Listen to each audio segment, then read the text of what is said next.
we are very, very happy that we can hold this session so that we can focus on the situation in Mexico. And we have been holding the South Forum for 7 days already, with 3 sessions each day.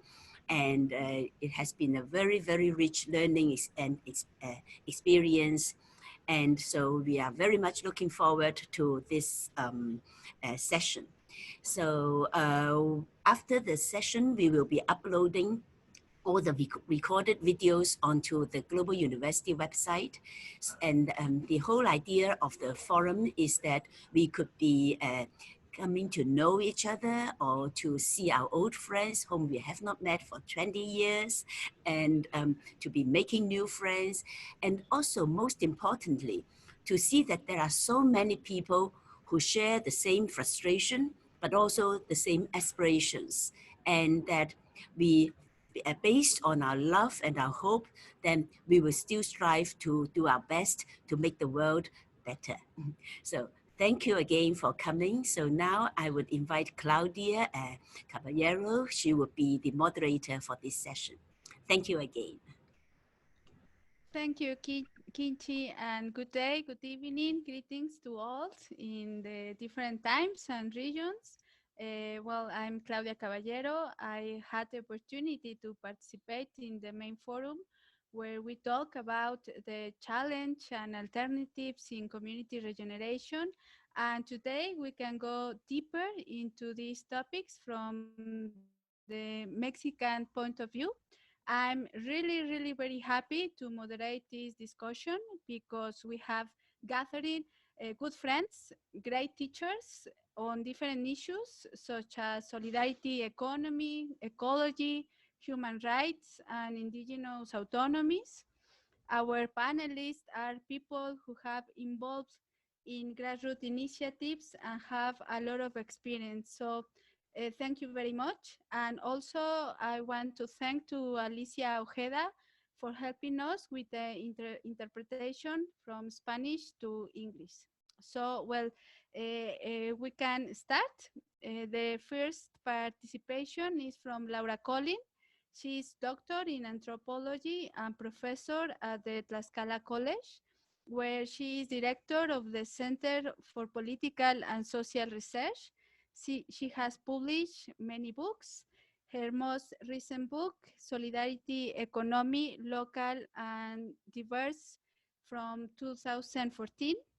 He has been, that book has been a key tool for groups and network of solidarity economy in Mexico. It really has been very important for us. And well, she has written many articles on topics such as civil society organization and experience around solidarity economic and alternative money. But I think the most important is that she is practitioner of the solidarity economic, responsible consumption, and has supported and linking peasant networks. So thank you, Laura, for your participation. So go ahead. Hello, everybody, all around the world, and I'm very pleased to participate in this meeting. And thank you, Claudia, for those nice words. In my first participation, I want to focus in 2 things. The first one is that the pandemic showed that we were right. And the second one is that the farmers and native communities are more resilient than the people living in the towns or in the cities, more than the towns. In the first point, frequently I hear when I gave a speech in some parts that people told me globalization cannot be stopped.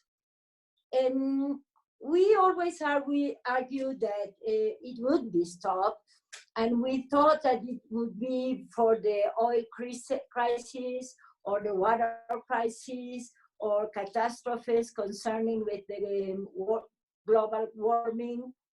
But it was a small virus, the one that show that globalization could be stopped and stopped for 3 months for this time, and probably it would be for more longer. Probably, and what is interesting is that in the media that are always with globalization and with global commerce and with transportation around the world, we now listen things that we always say, like the local market is important, buy local, we need to produce what we consume, we don't have, we are dependent on the foreign commerce, and we need to have the things or here in where we live. Probably, it's very probably that when this crisis goes over, the people are going to go back to the ways that they know, and they are going to travel again, and they are going to go to the supermarkets. And we saw that last week in Mexico City, when they turned to orange point, and they opened the shoppings. Everyone went and go to buy, and the restaurants are full, and they are trying to go again to the beach and make tourists. But in the meanwhile, there are people that learn from this situation and understand that the importance of local economy and the importance of producing and consuming in the near.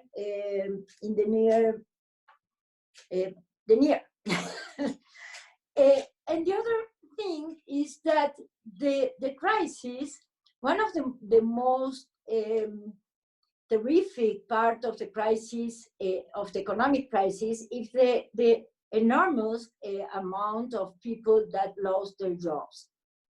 But it's not a crisis of work. It is a crisis of the work in a relation of dependence of a salary.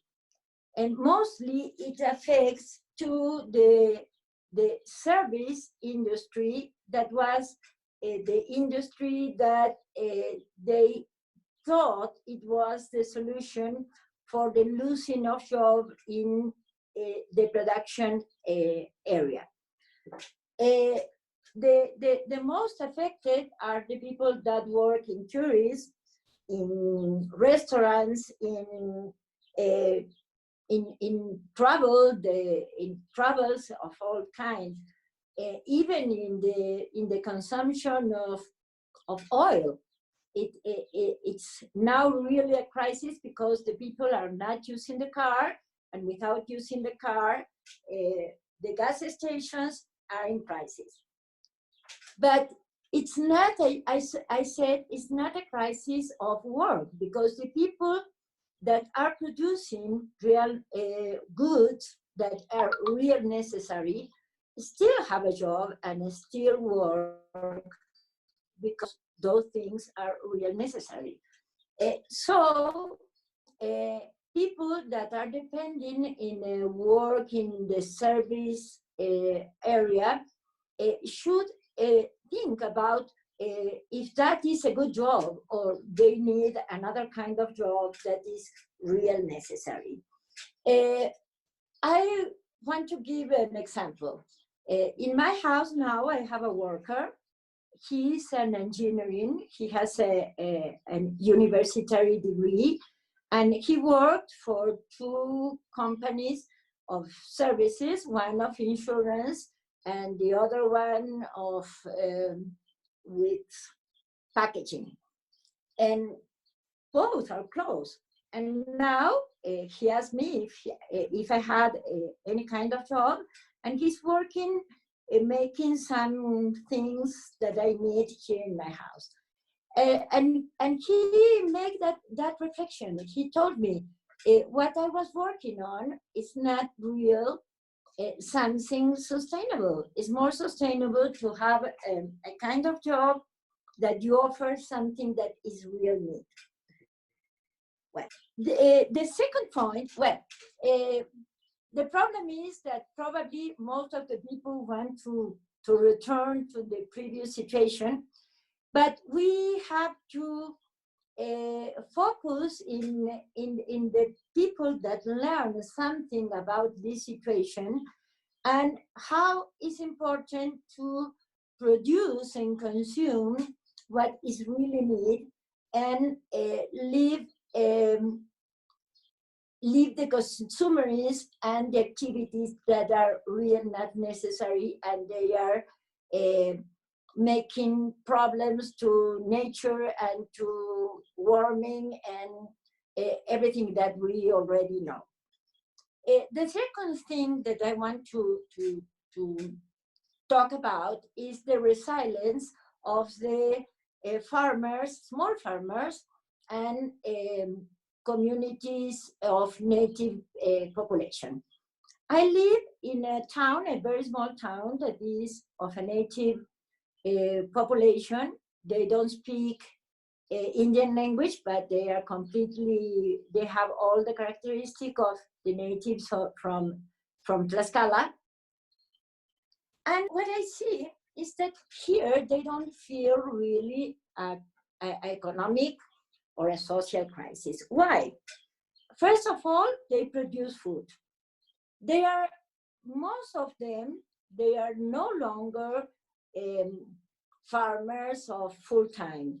They have a job in several different things, but they still produce in their backyard because they love to eat good corn and they like to have their own animals, and they have food enough to eat.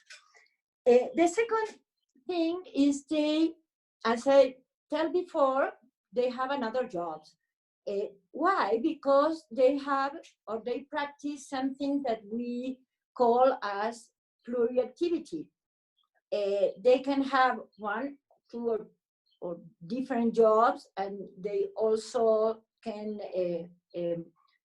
work the land and have animals, and so they have different kinds of incomes. That they don't depend only in one salary or paid activity, but they have different kind of income. The third one is that they share. They share resources. They used to live in the same part, different members of the families. Each one has their own home, but they are in the same area, and they share resources, and they share, even they share with one of the members of the family that don't live here. They can live in a city, or they can live in United States, but they share resources. Why? Because they don't have the notion as we have in the cities of the individual subject, but they have the notion of the collective subject. And they feel responsible for the reproduction of the whole group, not only from the nuclear family.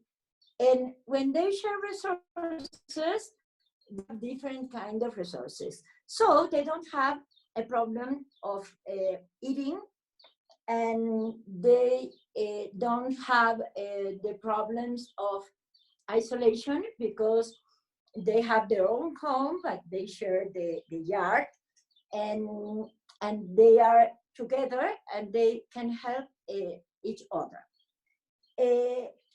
This is a real, this is good for them, because they are more resilient. But the bad part is that with that situation, they don't understand the need of isolation.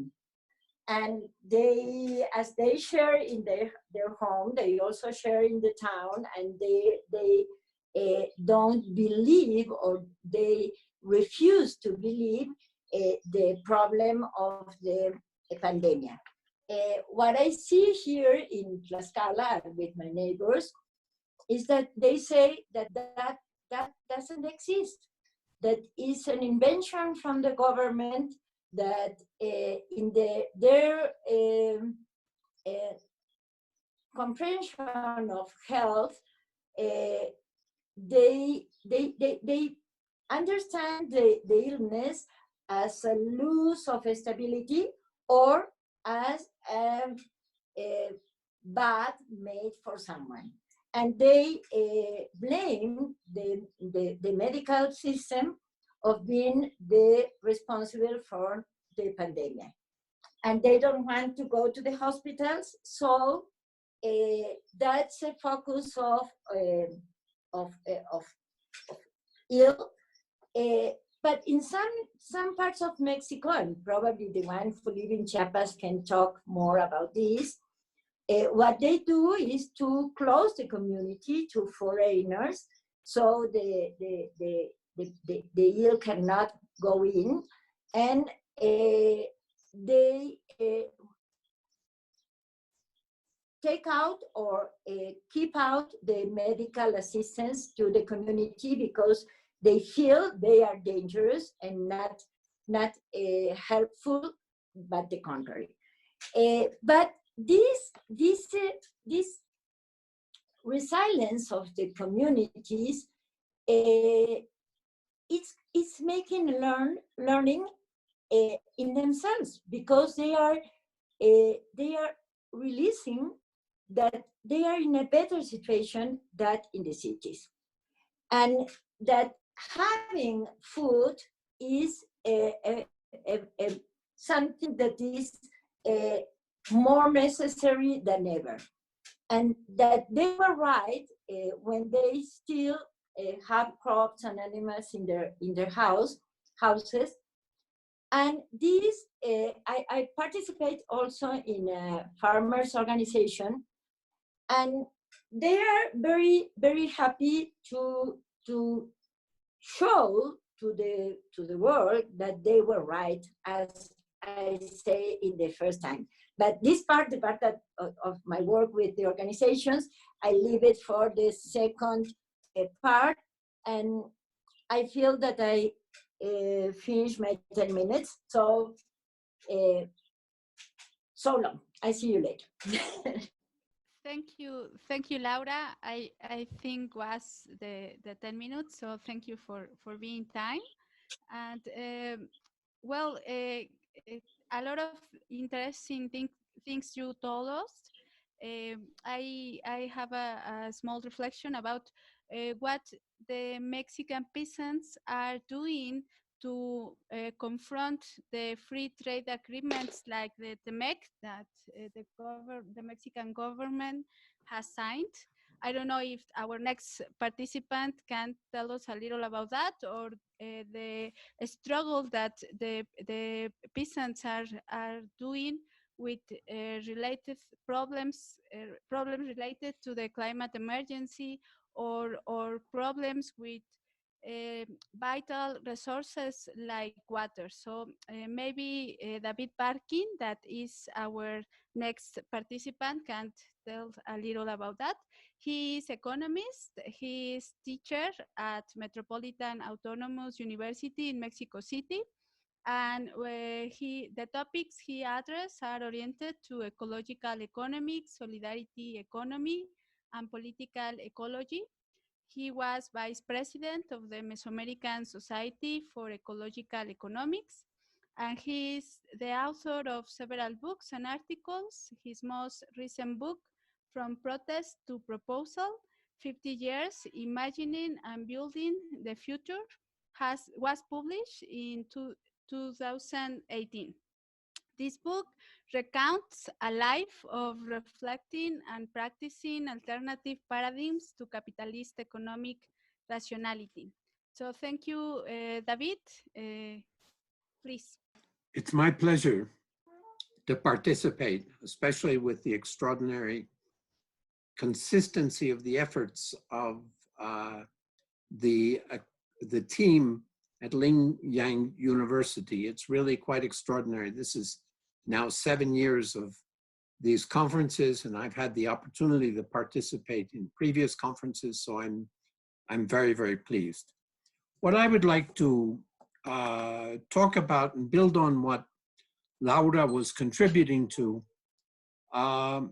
was the extraordinary importance in Latin America of the communities all over Latin America, but I'll focus on Mexico right now, are building revolutionary communities, revolutionary communitarian communities.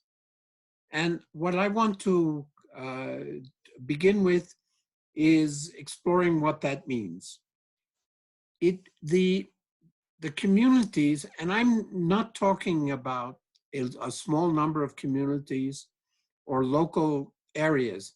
I'm talking about 25 million people all around Mexico who control 1/3 of the territory of our country and are fighting very, very hard to retain and deepen their control over the natural resources and over the productive capabilities of their areas. They are building a capability of what is called autonomy. It's a very, very important demand. The autonomy means the ability to govern themselves, but also to determine, and I would like to emphasize this, to determine a different model of civilization, a different model of life, which will mean an alternative to development. I want to stress that expression. We're not talking about development alternatives. We're talking about an alternative to development based upon a different vision of the way in which these people, these communities, are living and understanding their relationship to nature. This relationship is a very, very deep and historically very important part of a different way of thinking about the way nature is and the way in which their natural patrimony, their natural heritage is a living set of relationships with the people in the community. It also means that they are taking responsibility for their own government. It means that they're attempting throughout the country to assure themselves adequate diets, but from locally produced goods that are traded in local markets, something that has been very, very important as a development in rural Mexico. But our moderator here, Claudia Caballero, has also been very, very important, and she talked about this in a previous event that this 7th Congress has talked about the importance of urban and peri-urban marketplaces. So this whole process of production and self-management is extraordinarily important, but it's not an easy process. And I would like to stress that trying to take control of the territories, 1/3 of Mexico's territories, means constantly involving themselves in conflicts with state governments, local governments, and foreign investors, as well as sometimes even the national governmental ideas of what development should be. These conflicts are extraordinarily important,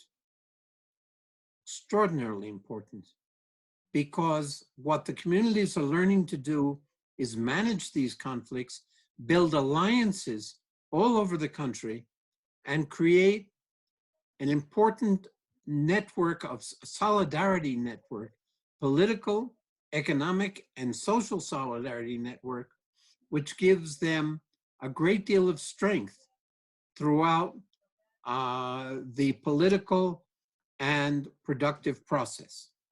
Let me just tie up by mentioning a number of the conflicts that are currently on very, very hot in our country today. There's the problem of the attempt to build infrastructure which would cut the country in parts, is built upon a model of development which is absolutely in contrast to the model of life that the people living in the areas where this infrastructure are being built are trying to live and prosper. These infrastructure projects are also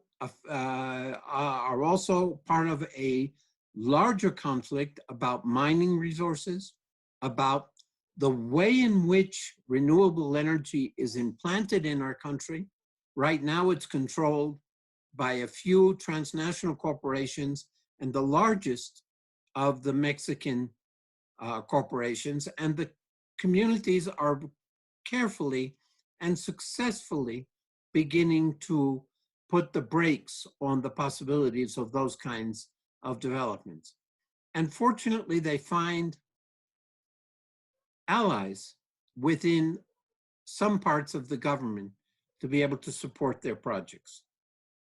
I want to end my participation in this first block of time by taking up on what you challenged me to, Claudia, the free trade agreement. The free trade agreement is an agreement that was imposed upon Mexico by the United States. It is a continuation, but a deepening of the agreement that was enacted in 1994. But what it attempts to do is impose a model of production, impose a model of labor relations, impose a model of the use of agro-industry, of chemicals, and also to limit, very, very importantly, limit the ability of people to innovate in technologies, in agriculture, using pesticides, using genetically modified seeds, using a whole series of techniques that the new free trade agreement would try to impose upon our people, our country. The important thing about what's going on right now is that there are definitely parts of the government that are trying to limit that, create spaces for the development of agroecology, for traditional agriculture, and certainly to reduce the influence of transnational corporations in the international market. So what in closing, I would like to say that the country is enmeshed right now in a tremendous class struggle, a class struggle that is heightened by the pandemic, because the interests of international capital are trying to exert a greater control. But the pandemic has created an opening and has strengthened the will and the ability of communities all over our country to create to strengthen local economies, to develop solidarity networks and to work throughout the country, but also in alliances throughout Latin America to build a different kind of world. And just as one last point, it's not irrelevant that Mexico is home to the Zapatista Revolution. The Zapatistas are 500,000 people strong in a very, very large area that are successfully building on the platform, on the principles that I've talked about during the past 10 minutes. Thank you very much. Thank you, David. You give us a lot of ideas in a very short time, so thank you very much. And well, Mexico is a big country, and now we go to the south of Mexico, where these territorial conflicts of which David spoke are lived. Actually, in the south of Mexico are facing two mega projects, the Maya train. I don't know if Jorge or Mayu can explain a little about that, but well, our next panelist is Jorge Santiago, who has collaborated in the work of the Diocese of San Cristobal de las Casas in Chiapas since the 70s. He has worked in the Civil Association for Economic and Social Development of Indigenous Mexican. He is currently a member of the board of directors of this organization, always looking for alternatives to the poverty situation in the indigenous communities of Chiapas. And he has written several books, including 2 interviews with Don Samuel Ruiz, Bishop of the Diocese of San Cristobal de las Casas. And his most recent book, Political Solidarity Economic, was published in 2017. So thank you, Jorge. Jorge, muchas gracias por estar acá. Jorge is going to talk in Spanish, so you can push your English translation. And well, thank you, Jorge. Bueno, gracias. Thank you. I send you all a big hug. I'm very happy to be able to participate. And I also starting with the ideas that David and Laura started to talk about in this forum. I want to thank you. I want to thank David for talking about the Zapatista Revolution in the sense that we are in 1994, and from 1994 to date, the free treaty agreement between the United States and Canada was signed, and now it's again signed. During these years, it has been a lot of commotion around this treaty. The country has gone through different commotions around this treaty, and now all these conflicts have arisen again. Now we can see this political, economic, social, and cultural system that is expressed and shown by the pandemic, but also by climate change and also by the economic crisis. We can see all the damage in the local economy. And it seems that there's only one line, one continuous line, but this line is going to go deeper, and the country is constantly colonized and dominated, and these structures in the country are being weakened.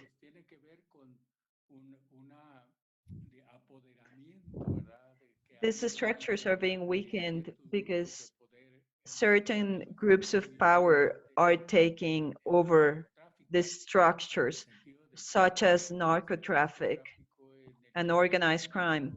The presence of organized crime in the political and economic system has generated a lot of conditions related to a war, a constant conflict, and where it is very difficult to understand what is happening in the country. It is very difficult to live in this country. We can say we're survivors in this context because there has been many models to try to democratize and participate. There has been many efforts to find a strength to defend territories, defend seats, defend the people's their rights, to rebuild these structures of defense and self-defense, and organized self-defense from the peoples. But although there's many of these efforts, the model still stands. We can say that in a way, now there's a larger presence of a power structure that controls everything. Now we can see that the pandemic is putting us in a control situation. The whole structure, the whole health structure is being a rehearsal to control the spaces, to control civic spaces, control culture, movement, relations, and even the economy itself. So we can say that in the current context, a lot of projects and problems have been or have arisen. These historical problems, such as migration, problems such as the disappearance of people and forced disappearances, femicides, the repression, the controlled structures, and the power to repress,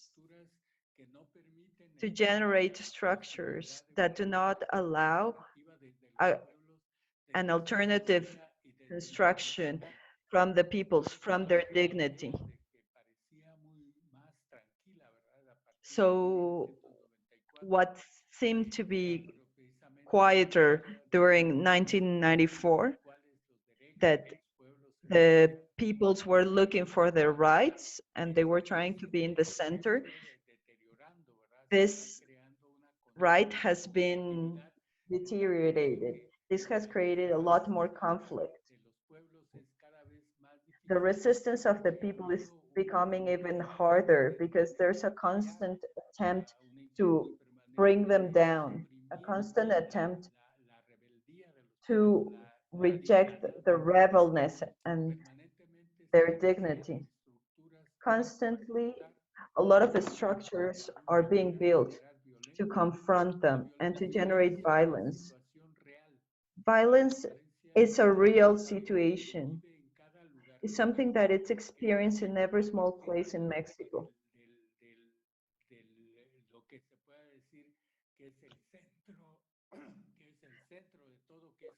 From the center of everything that we can say that is territory, and from the defense of territory, a lot of conflicts have arisen, and many of the peoples start living in this constant stand of conflict. There's many type of groups of powers.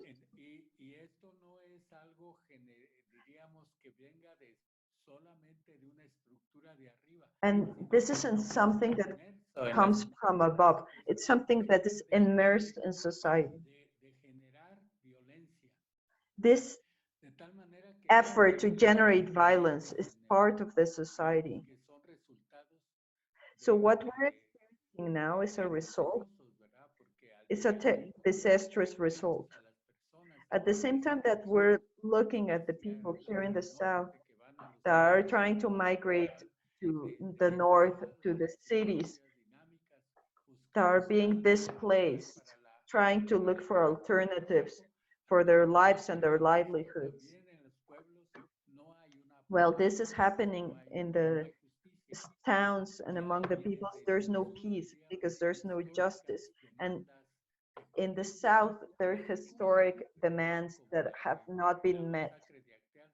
One such as the Acteal massacre in 1997, and the whole situation of people that are being displaced, internally displaced, the whole situation with disappeared people, all these demands of the people that they demand justice, and they see no alternatives and no possibilities of achieving justice. Now we can see that there's a possibility of justice regarding the 43 students from Ayotzinapa. Now it's being said that there's going to be a better investigation. But in a way, after the 43 students' disappearance, there has been many more disappearances, many more killings. There's a lot more corruption. So the state has a lot of limits. The government cannot guarantee everyone's security, the country's security, because it goes beyond their hands. The internal violence between groups and interests. But in a way, this is logical because the interest to appropriate territory and resources, it's being pushed by global interests.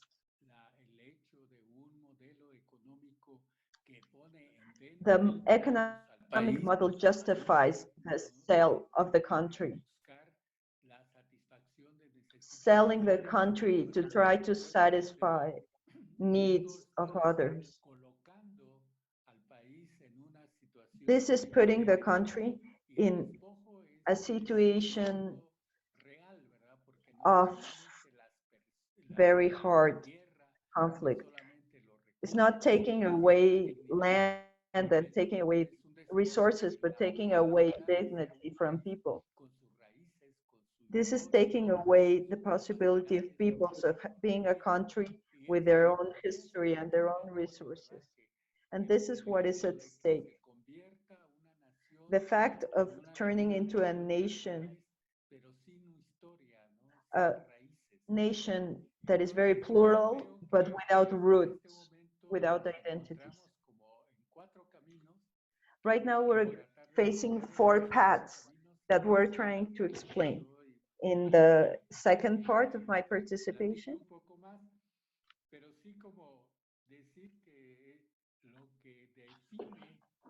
But what defines the situation very clearly after 2006, it's a war. What defines the life of our country, it's a war. It's a constant conflict.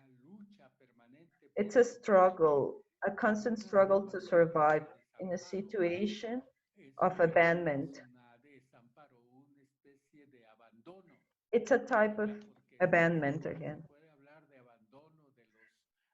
In the way that we can talk about the ones that are ill and are being abandoned, we can say the same for people in the communities, that they have no resources, no health, no food, no medics, and no communication. And there's not enough elements and basic elements such as access to water and drinking water.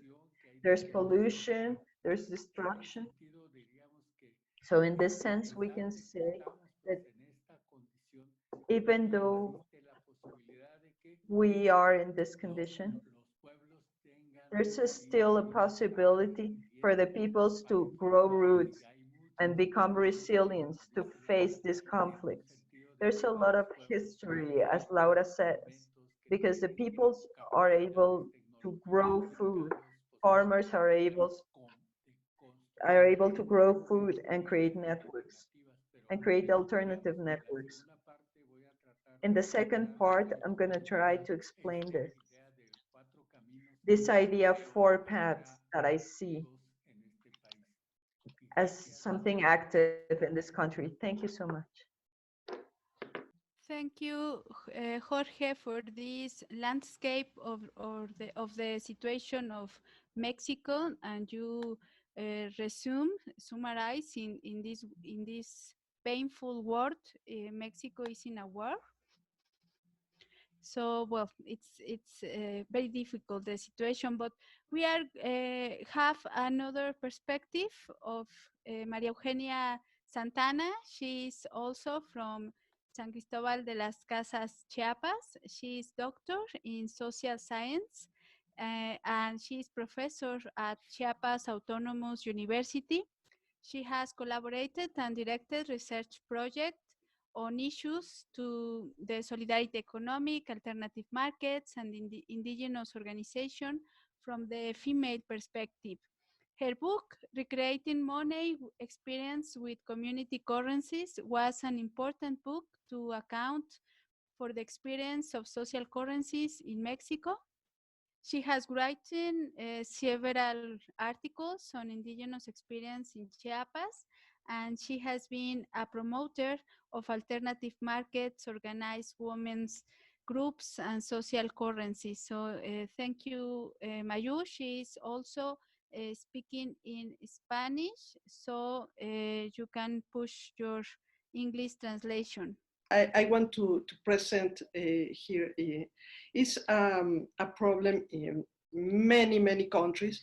Is about the people who are living in this situation that they have to work every day to have meals every day. No? In Spanish, we say día a día, day by day is the way they survive. And this is the most cruel phase of this pandemic that now is leaving a big part of the populations in our countries in Latin America. And we must recognize that the 80% of the population is living in this way. This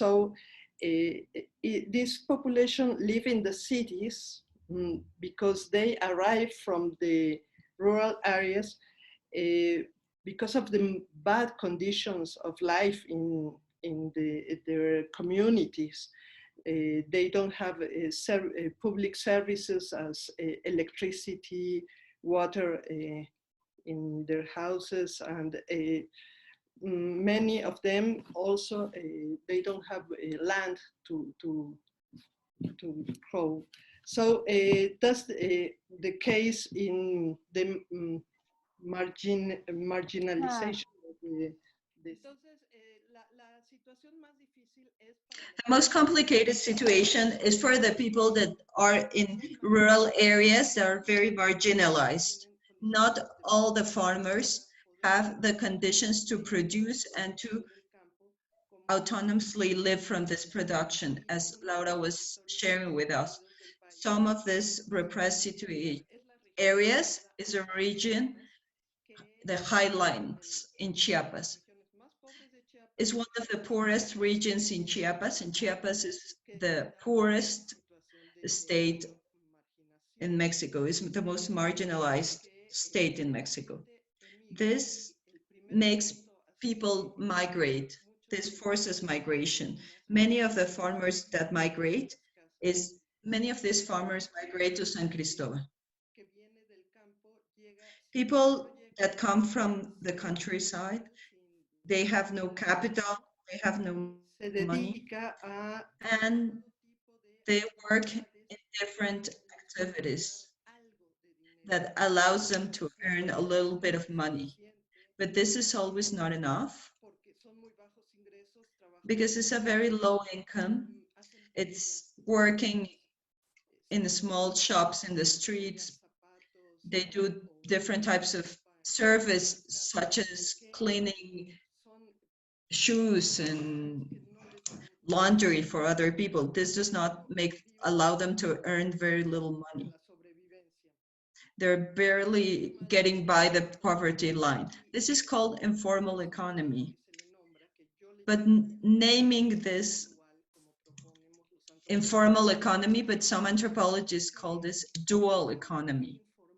Because when you name something as informal, in a way it's being criminalized. But these people that work in the streets, that sell things, that are doing whatever they can to survive, is being treated as someone illegal in their own country, when they're just looking for their own livelihoods. This, we know, we are very familiar with this situation in Latin America. Some people in Africa and in other places in Asia, this is also very common. But now the pandemic has shown the cruelest face, because you can put this economic precarity along with the health vulnerability. These people do not have other options but to go out to the streets to survive. If they stay home, they will starve. And going out to the streets is what puts them at most risk. So we can add the risk, criminalization, and the frustration of having left behind what they had in the countryside. It was very little, but they were with their families. They shared the spaces, their resources, and shared what they had. They were able to survive this way, but there's no going back.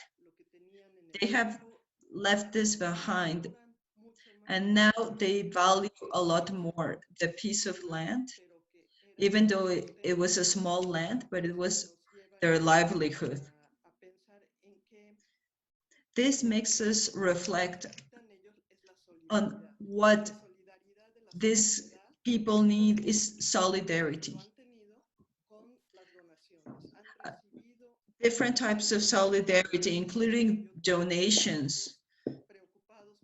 Some groups that are very concerned about this have become very solidary and have taken upon their mission to help these people in these different situations. They're trying to buy from the people that are working in this situation so that they can make sure that these people are able to survive. I want to emphasize that people leave the countryside because in Mexico, the policies for the countryside are terrible. These public policies regarding the countryside are only benefiting farmers that have very large territories, and the small farmers have to leave the countryside because these public policies are not considering them, and later the state is not being held responsible or responding for these people. And solidarity society are the ones that are responding for the well-being of these people. This is what I think that should be stressed. Even though there has been very terrible situations with the health of these groups of people, even though in Chiapas we don't have very good health services, these people, a lot of them are dying, and they're not even part of the statistics because they're not counted. And the only way we can move forward is that if we take responsibility and being solidary with these groups. Okay, thank you, Mayu. Well, we are going to pass from a local approach to an international approach with the participation of the last panelist. He is Oscar Gonzalez, who has been ambassador of Mexico to Algeria, Tunisia, and the Democratic Republic of Western Sahara in 1977.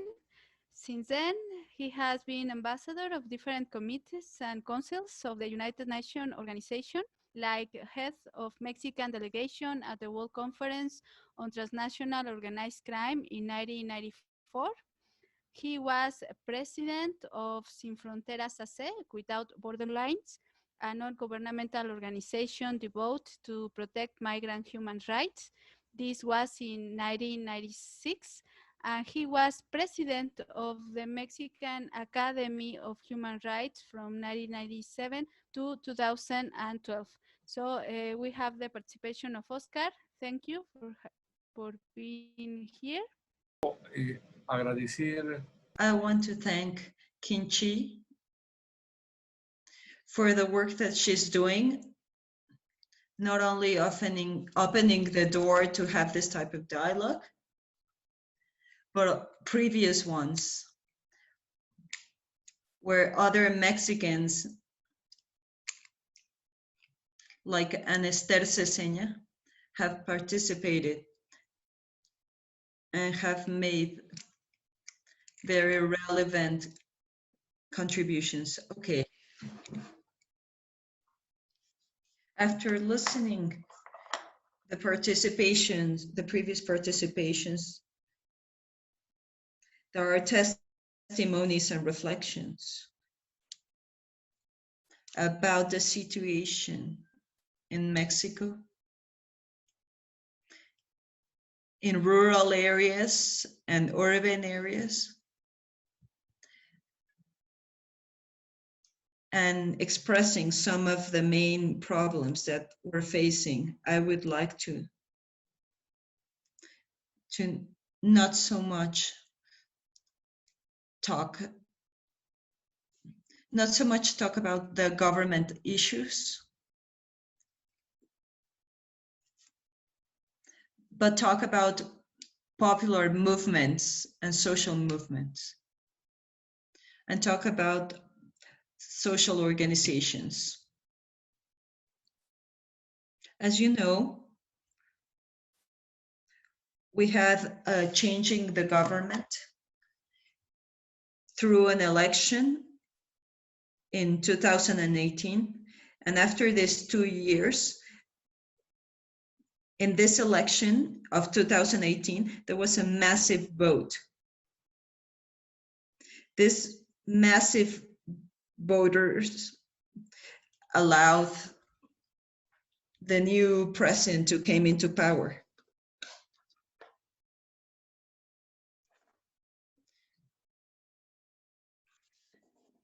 However,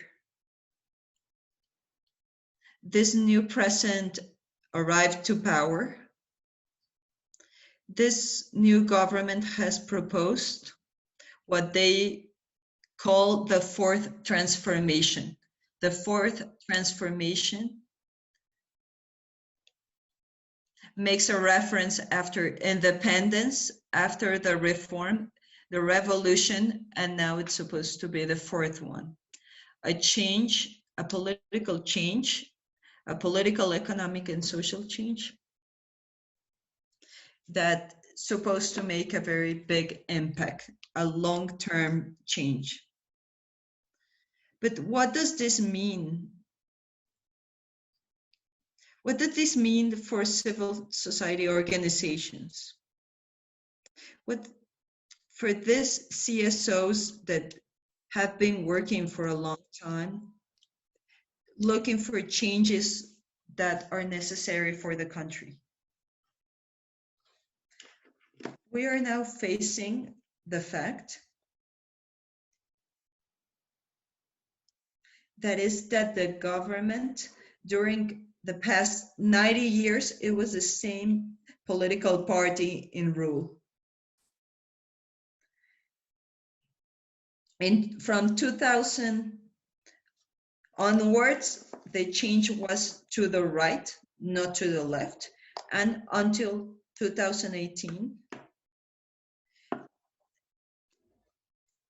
a left-wing government steps into power.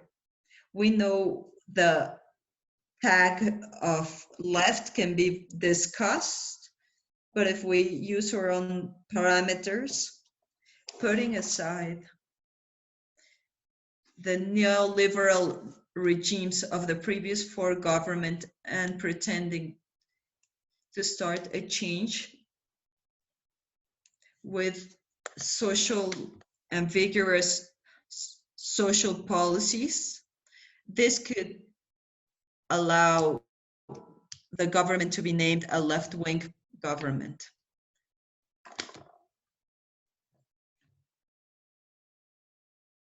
But a lot of people in this panel have talked about the 80% of living conditions of 80% of the population.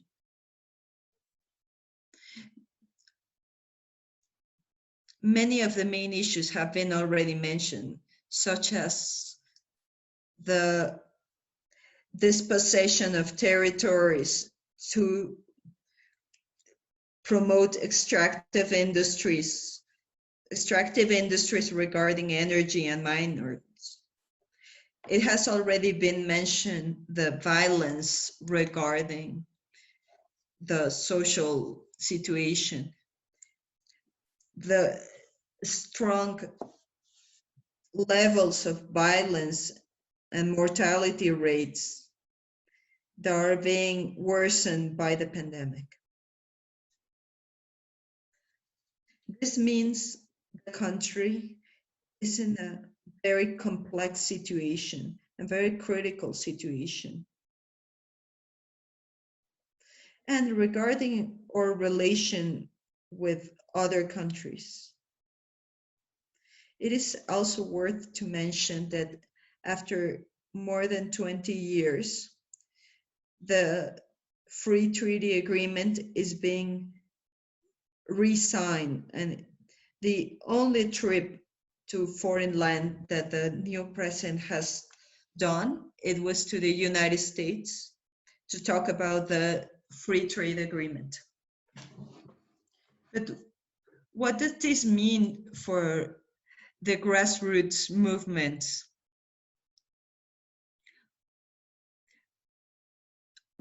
What did this very complex situation mean for a country, this that is being worsened by the pandemic?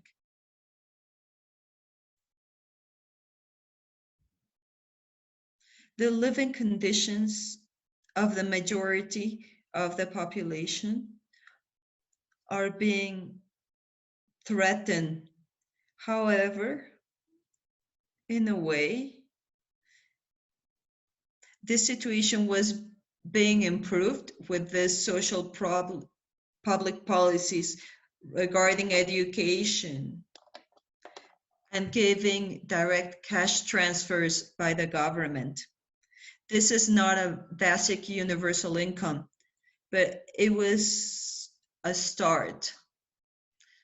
It was the way social policies was being implemented in Mexico. I believe that regarding the social movements, I would like to add that it has been proposed to have in Mexico a social forum, a 21st social forum, in which many we have suggested evaluation of what has been, what it is, and what could be social movements in Mexico. There are many movements, especially Brazilians, that we should recognize. Without them, there would be no social forum, social world forum.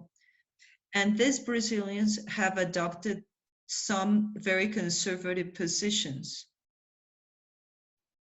and have suggested this social forum only as a place to encounter and then as an exchange of information. But from another hand, we believe that after 20 years, we should move forward. We should change this forum as regarding to action, not only dialogue. That we should redress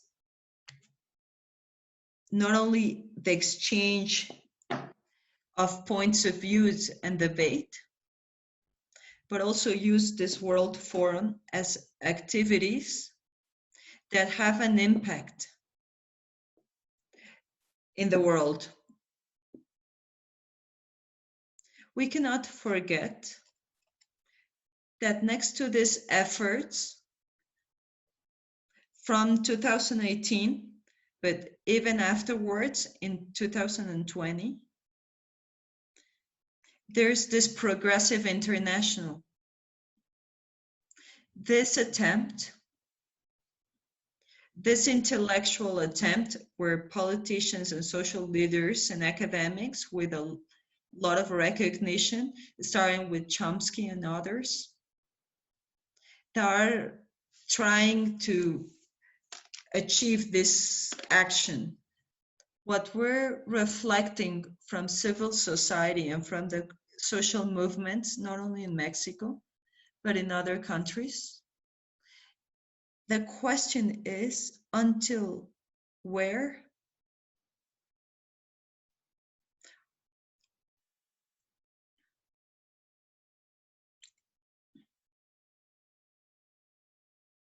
How far can this social movement go?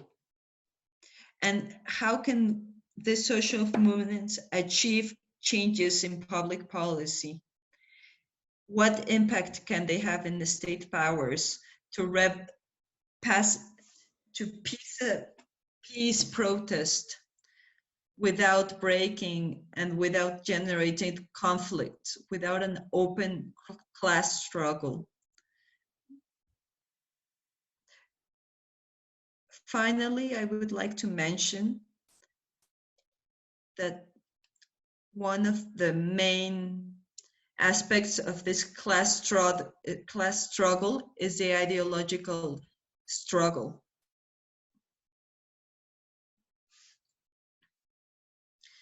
This class struggle is being followed by social media and technology, that they break the monopoly of media, that it's present in Latin America.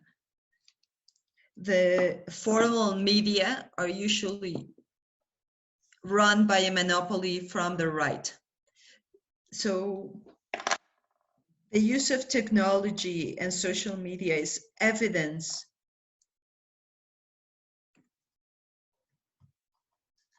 that it is not only possible to reflect and exchange points of views, but also to move forward in action, to promote action that results in real change. This is why I would also like to, again, recognize the effort that Kinchi and their team does from their university. Thank This you, is all I would Oscar. like to participate. Well, we finished the first participation. We are going to have a second round, so the panelists have the opportunity to comment on what the other panelists said, and also to focus on the proposals. But if there is a question for the panelists, you can raise your hand, or also you can write it in the chat. So if there is some question, it's a good moment to ask, to comment, to suggest. But well, if there is not, we are going to start again with Laura COLLIN. But I don't know if there is some question of the other participants here in this session. Thank you so much. Well, there are two questions. One is about the organizing of the World Social Forum in January or February next year.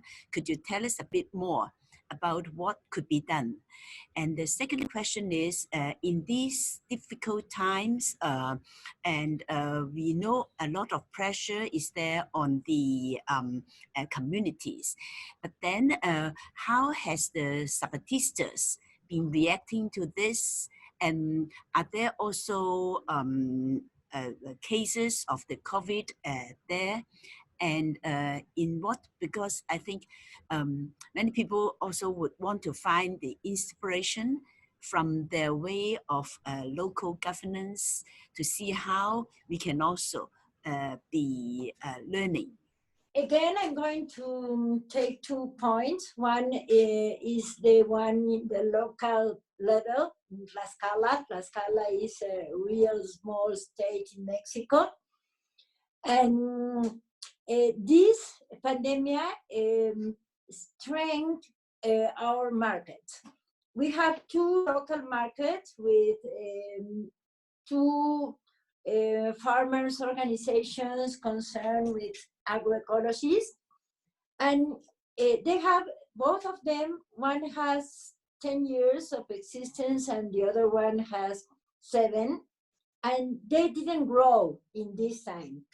But in this moment, in the moment of the pandemic, one thing that we have done is to make a comanda, a net application, and that we can order what we need and go and pick up what we order. But the importance of this is that more producers have been engaged in the market. The part that didn't grow in these 10 years now is growing with new participants, new producers. And this happened because it went out of the manage of the 2 main organizations, and it's that are fighting between them, and it's a new kind of organization, not organization, but there are young people, the one that can know how to use the net and to make the page, that began to organize this, and so they didn't have problems in incorporating new producers. The second one is that there are new clients. A lot of people that say, oh yes, I want to buy agroecologists, I want to eat healthy and everything like that, but in the reality they didn't do that or do so because they were more comfortable going in the car to the supermarket and finding everything they want, and at the hour they can. But in this situation, most of those people, or some of those people, are afraid to go to the supermarket because the supermarket is a place where you can get contagious. So they prefer to order in the alternative market, and the clients are growing.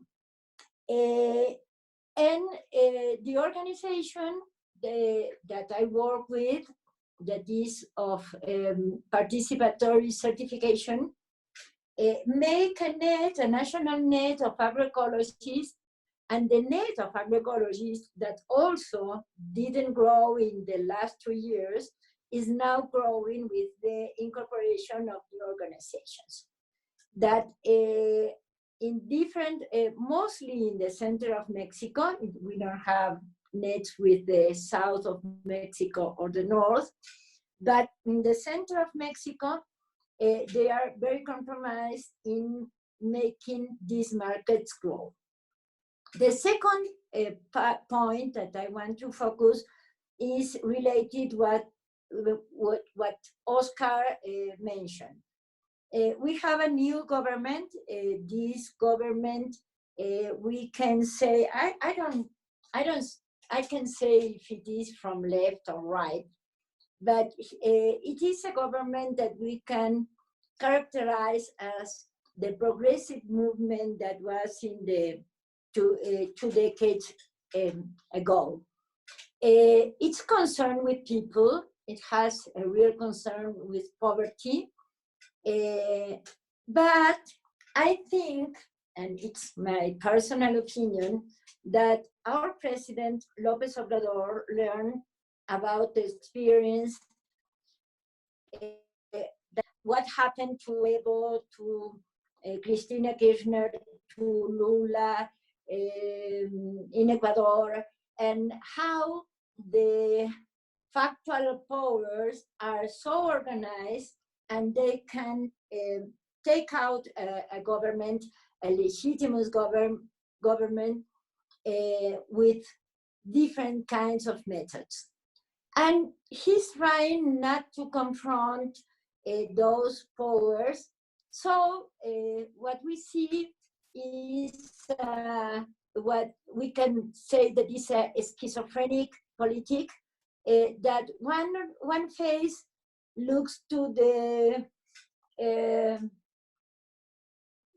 not normal, but the regular economy, and signs the treatment with United States, and talks about the importance of the global commerce and of the investment. But in the other side, there is some programs, not only the ones that transfer money to the people, but also other programs that are improving the farmers' activity. Or I refer to Sembrando Vida. It's a program for small farmers that is not related with what David said of technological investment, but to produce in the traditional ways. This program now is in 5 states of the country, and it's going to go to other states in the next years. And it's a very interesting program. It has some problems. The main problem is that it doesn't consider the commercialization of the production. But it's a program that can go, and this is the gender perspective, mostly, or is used mostly for women. As Mixiuhca said, most of the men are migrants. They are in the cities or in the states, and who remain in the countryside are the old men and the women.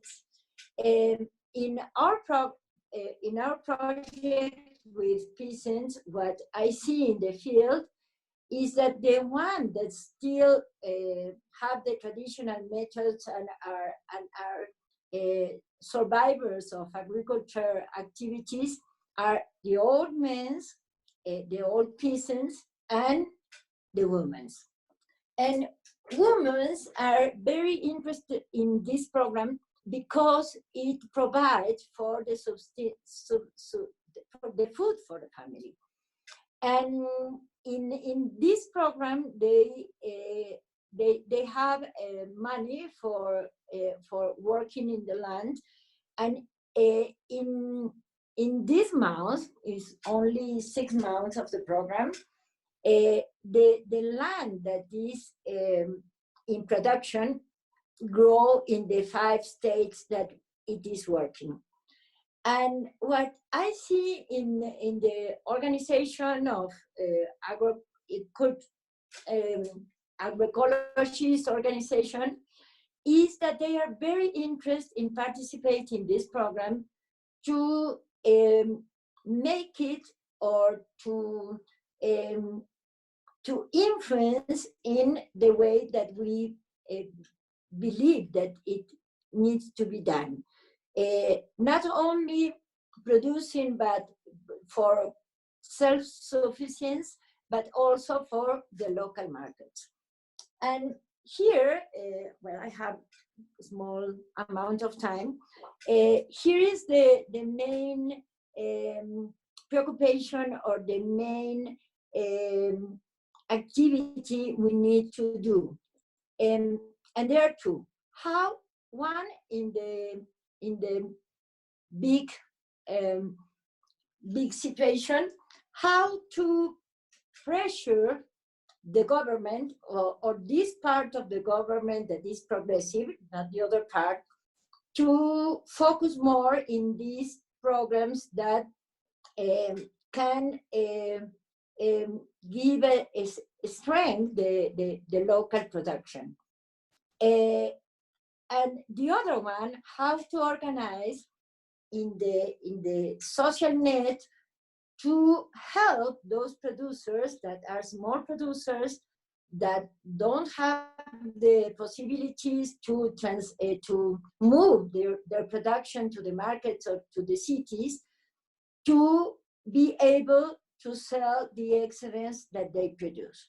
So we need a huge organization, because as Oscar say, all the media are controlled by the factual powers and the rich people, and they are making a strong movement against López Obrador, and we need to be organized to face this confrontation.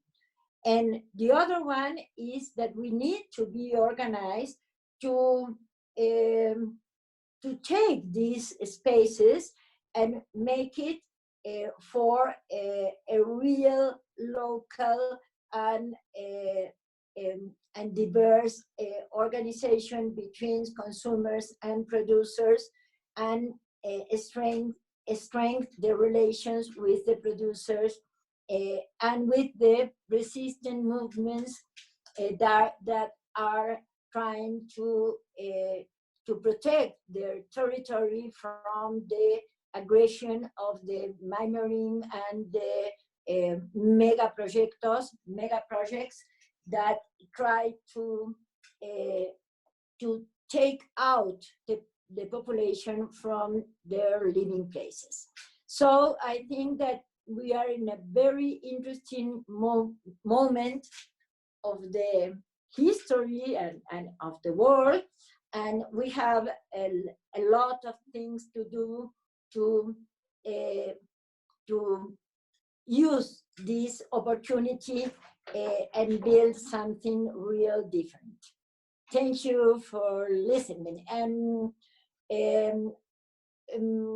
my English is very bad, but I hope you understand me. Thank you, Laura. Your challenge, the challenge that you put in the table, it's very big. How can we organize themselves better in this situation? We have looked the organization in small places, in small communities, but how can we organize themselves better and articulate it in the different regions in our country and international, in an international way? So David, maybe you can go deeper in this reflection. I don't know, or so. Well, please continue. I think that I would like to comment and react to the past hour of discussions, and also to the challenge, the real question, which I think is a question that Kinchi reflected on in her questions. The World Social Forum, some sort of event will be taking place here at the beginning of the next year. Hopefully there will be conditions so that we can see each other face to face. But there's a real discussion among people around the world about what the World Social Forum should do. Should it continue to be a forum for dialogue, or should it be a more propositive platform for looking at models of change?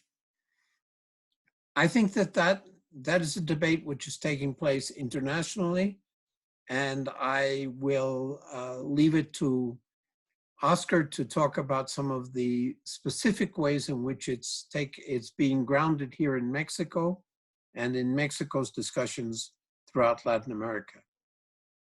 The other question you asked, Kimchi, what are the lessons that we can learn from the Zapatistas? And how are they being affected by the pandemic? The first thing that really has to be said is they've closed themselves off to the extent that's possible to protect themselves from infections. And they have, as best as I know, and I'm not privileged to a lot of information, as best as I know, they are treating the people who are infected within their zone very carefully, and we don't have any information at all about whether Zapatista members have succumbed to the illness. But we do know that over the past 25 years, the quarter of a century of experience there, they have set up a sanitary system, they've set up a healthcare system that goes with the capability of ensuring that their population is well informed about what's going on. So we can't, they're not at loose ends in many of the ways in which Laura is talking about some of the problems of the population in her region. The Zapatistas are also continuing to be militantly promoting their model of, as I called it in the last block, an alternative to development. A model of collective communitarian organization in which all of the kinds of social mobilization that you would hope from a revolutionary organization are being implemented in many, many ways. And they are taking they're having important effects on the quality of environmental management and the rehabilitation of the natural heritage that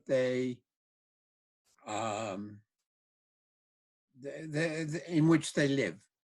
But they're also militantly opposed to the kinds of mega projects, the large-scale grandiose projects that the government is trying to impose in their territory and on the peoples around them.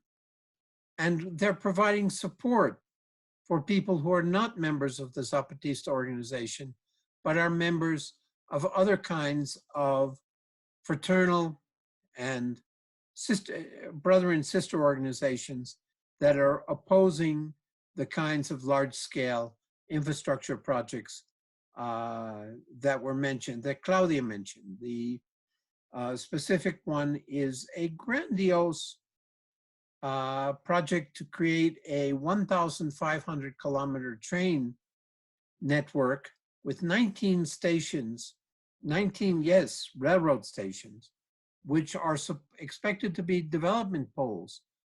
But they're the model of development of an old, outmoded way of thinking about people's relationship to each other, people's understanding of culture, and people's relationship, of course, to nature.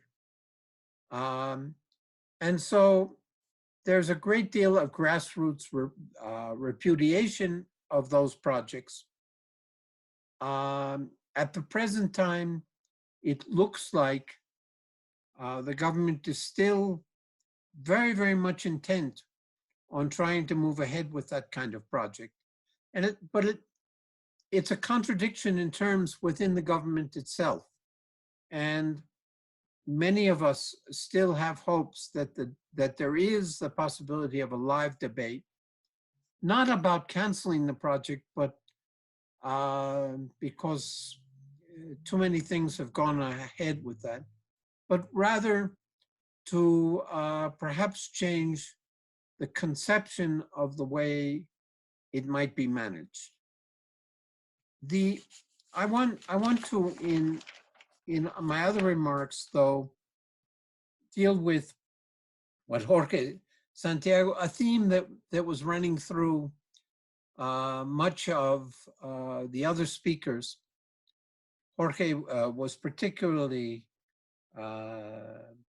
pointed about it, and that's the problem of a long history of violence. And Oscar Gonzalez, in his topics, pointed out that that history of violence actually has its roots in a very, very long class struggle in our country. And I think it's very, very important to understand that the possibilities of attacking that violence are really founded on the profound possibilities of local communities organizing themselves and perhaps succeeding in keeping out some of these elements and in taking control of the resources, taking control of their natural heritage and organizing themselves in networks around the country on the basis of self-management, on the basis of local supplies, and on the basis of building alliances. And I would like to stress this because one of the things that over the years the Global University has tried to do is talk about models for the future.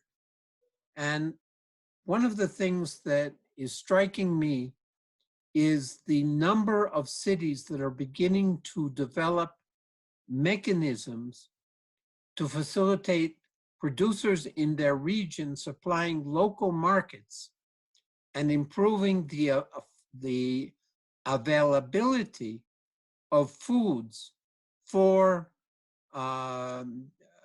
instead as an alternative to the supermarkets and as an alternative to the commercial and international chains of supply.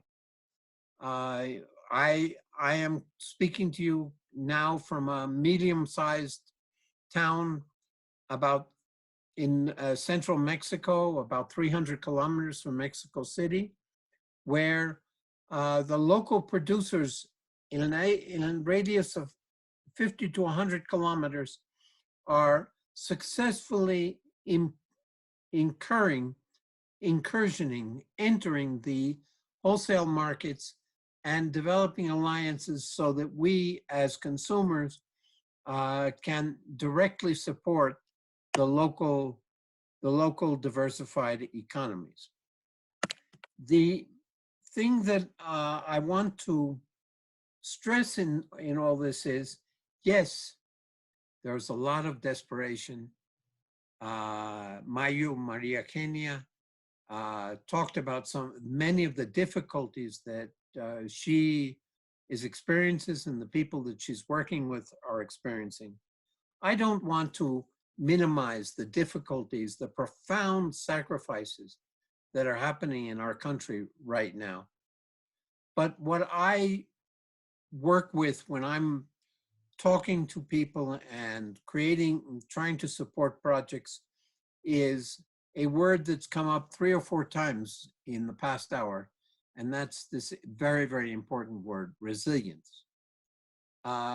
Extraordinary resilience of the communities, the understanding that history has not served up a very generous plate for many Mexicans, but yet many Mexicans right now see themselves as organizing, see themselves involved in a possibility of taking more control locally and trying to affect with what Laura just called a progressive government. In international terms, it's a strong question. What kind of progressive is our progressive government? But certainly compared to the past 36, 40 years of government in our country, it's a lot better than the alternatives that we've ever had. that we've had in this recent terms. It allows a different kind of discussion, and it has forced up to the surface the tensions and the opposition of the conservative groups that are understanding that they have less support from the grassroots than they thought they had. And so when we're talking about this international Congress, when we're talking about the long-term project of the global university, there is, I believe, in many, many areas of this country, there are lights to be and there's lessons to be learned from the extraordinary depths of the insights of significant segments of the Mexican population who are available, who are looking, and who are organizing to create different kinds of opportunities. And it's on that kind of platform that we are working in our university in looking for and supporting and joining with people, many people who have participated in your panels over this past week. I'm very excited that here locally we have disciples of Boaventura de Sosa Santos here working in our communities. We have another speaker of yours, Gustavo Esteva, who is building very, very actively local models within his area in Oaxaca, but internationally also. And it's very exciting to see the way we're developing an integral working relationship with Ashish Kortari and the global tapestry of alternatives, because what is going on right now is that the worldwide formation of an organization called Territories for Life, which has also been present in your global university, we're celebrating now 10 years of existence formally as Territories of Life, 25 years as an international organization, providing models, alternative models of the way in which people can enrich their lives and defend their autonomy. Thank you very much. Thank you, David. I think that we have learned from the Zapatistas movement the path of the self-management and the self-management of the economics, the food sovereignty, the self-management of the politics, and also with this pandemic, the self-management of the health. So it's a great knowledge from the Zapatistas movement. But I think that we also have to reflect about the limits of this self-management and how to deal with the political powers like banks, government, mass media, something that Oscar have said. But well, maybe Jorge can tell us a little more about that. He is very close of the Zapatistas movement. So Jorge is in Spanish, so it's going to be a translation in English. Bueno, pues en primer lugar agradecer mucho. In first place, I want to thank David and everyone's participation because it gives us a more solid context about different things that we have been discussing. And that in a way that David's participation shows this very complex situation.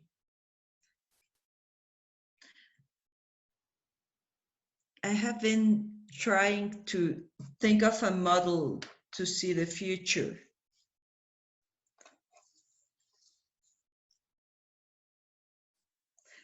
I am very involved in this reflection about thinking if there's possibilities for a future after the pandemic and in a global situation. Because the pandemic has placed us in a larger crisis and has left us with the idea of going back to a situation as it previously was. It is impossible. In Mexico, I see that there's 4 paths that I identify clearly. These paths, these ways. One clear path is from the state project. This refers to the control of resources, the project of a nation, the relation with the United States and Canada, and other global relations, and investment in Mexico. And what the role of oil, of minerals, of mining, the relation with big enterprises and companies to build communications and also have the control of territory. And these macro projects such as the Mayan train, the big docks, the relation with Asia and China, and the strong implementation of this finance structure and all the commercial relations. This project has been fundamental and is going to stay. And it seems that it won't hear any disagreement in any other way. It's being placed as a solution for a country that has no production capacities.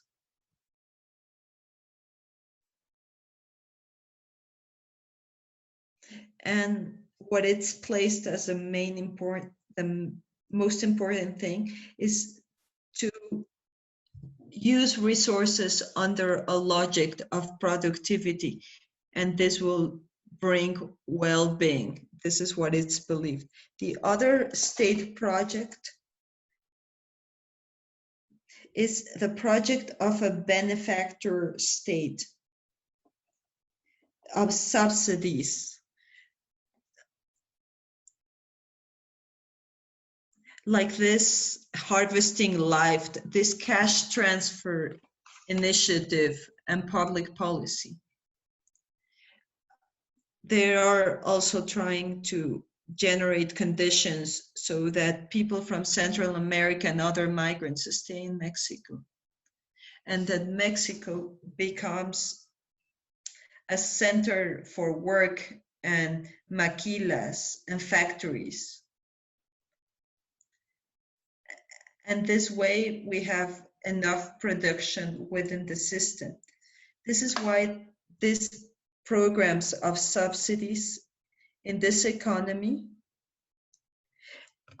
end up in becoming like turning the population in a type of client. And this is in relation to the big extractive project of the state. So if we see this, it looks like there's no other paths, that there's no alternatives, but there's also the path of autonomy and resistance of the peoples. This path comes with the knowledge and the wisdom from the peoples of self-government. And these paths and these peoples are very aware of the government's strategy. They look for the government's strategy and they try to build conditions in the different communities to defend their territories. This is a strategic defense and a global defense. It's not only to defend a local piece of land, but to defend the people's own capacity of self-determination. And this energy that exists in the communities and is being organized. And that it can be said that it can be shown.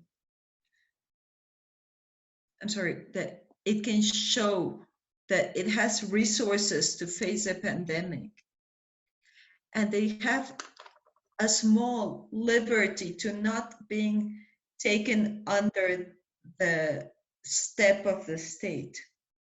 They're being able to resist the illness. There's a lot of factors from this plural path, from the autonomies of the peoples. Autonomy is an exercise, is a practice, is a structure. These are processes. This organization process is very important, and they're very related to their history.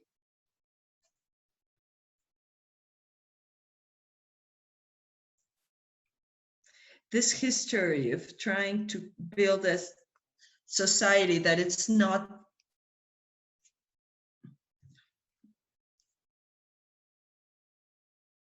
I'm sorry, he's going very fast. It is not only autonomy, but also the idea of building an anti-systemic civilization, building from a history of generating networks and generating conditions to building a different society, to creating different values, having other types of exchanges, deep networks that build an anti-system, that it's not for profit. They're trying to create a new conception of the relation with nature, of relation with the world, of interpersonal relations. And in this sense, this point of the alternative systemic, this denial of the strategic project of the state, because the project from the state is capitalism in its essence, because at the end it's looking at resources as a common, something that can be exchanged and for profit.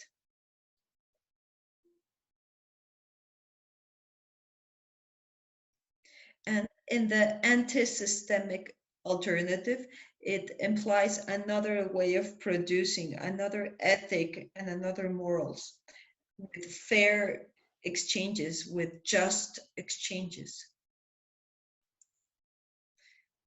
This is why I want to comment on the Zapatistas, because for many years they have kept this possibility of creating different relations, a world that fits many worlds. Work from the grassroots, the power of the community, of power of generating their own resources, of establishing relations that are trying to comprehend people and comprehend societies. This is not just local, this is a global worldview. It's trying to understand the people's struggle, their history, their capacities to jump ahead beyond the systemic. This clash between these two worldviews is what explains that the Zapatistas as such will not be willing to come to a world forum that only accompanies the structure from the state.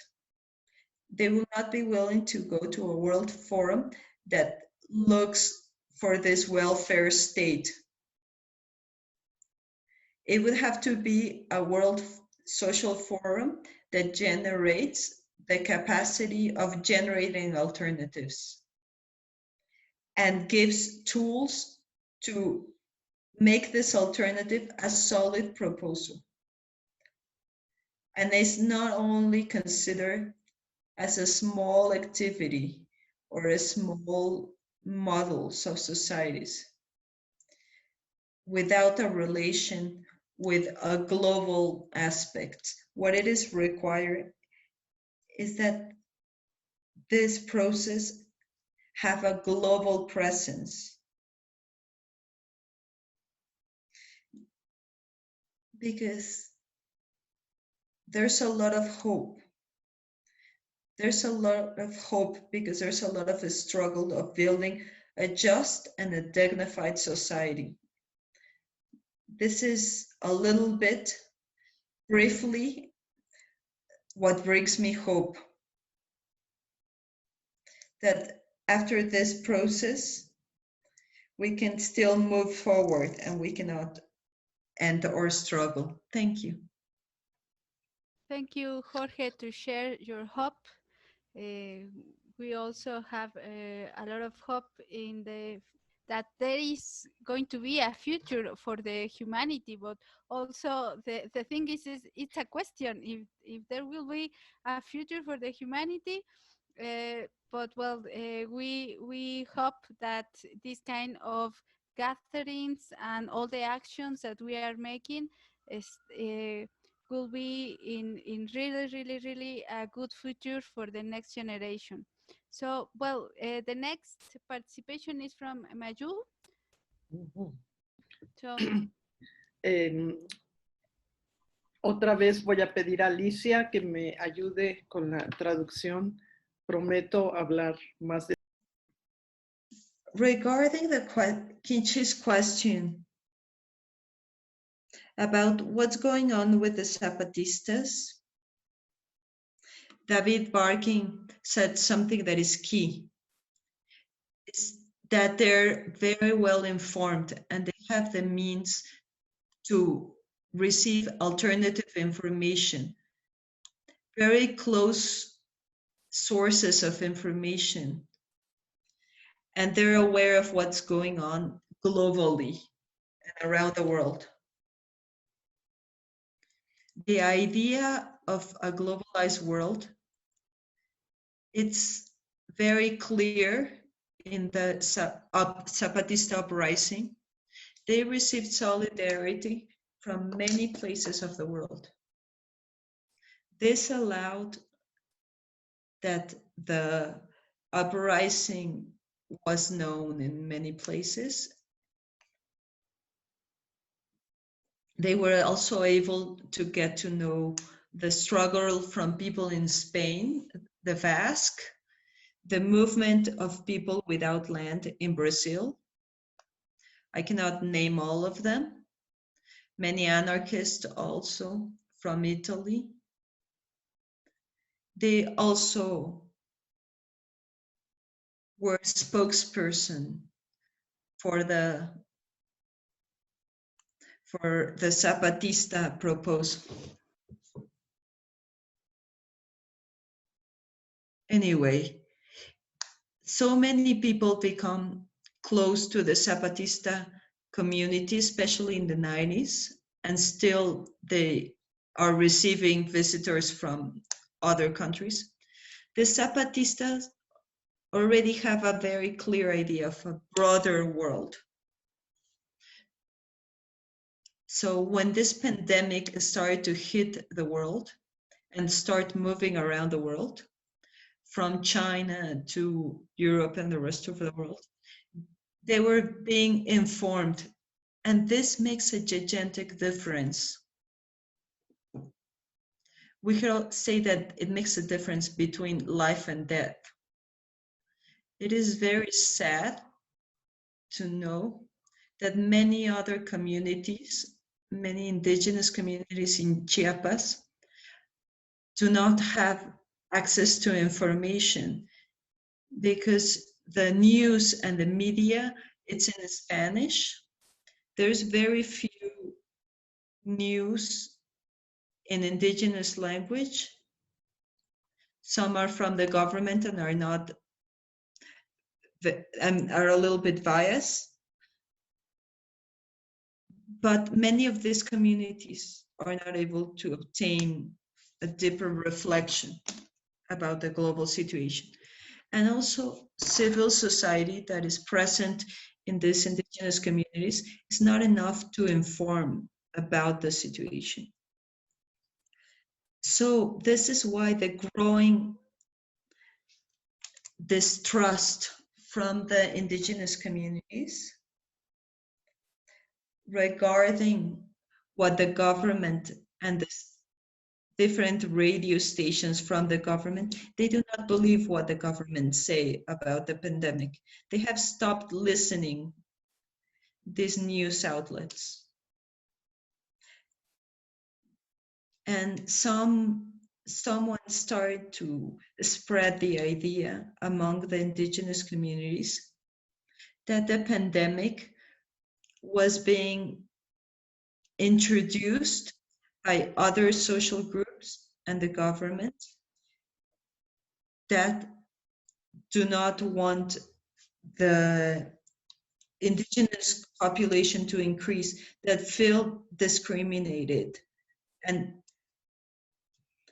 this is why they took a very strong stand against sanitizing efforts from the government and disinfectants and face masks. They didn't want to know about self-isolation. They thought that the virus was brought by the government because the government wanted to get them sick. They have even burned ambulances and they have attacked doctors because they thought the government wanted to end them, to kill them. So this is why information is key.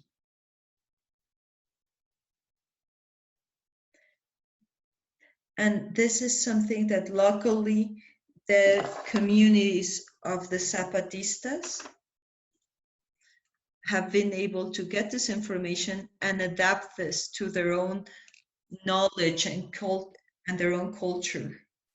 And they're able to generate information on how to take care of themselves, to know the risks that the pandemic presents. And civil society has helped in sharing this information, but it's very difficult to reach everyone. Another very important thing is that the Zapatistas have understood how the relation with nature cannot be based on extraction, and their relation with nature and how they take care of water and nature is something very different to other indigenous communities that unfortunately they are under this green revolution and agrotoxic, and they waste and overuse of water and abuse of the nature.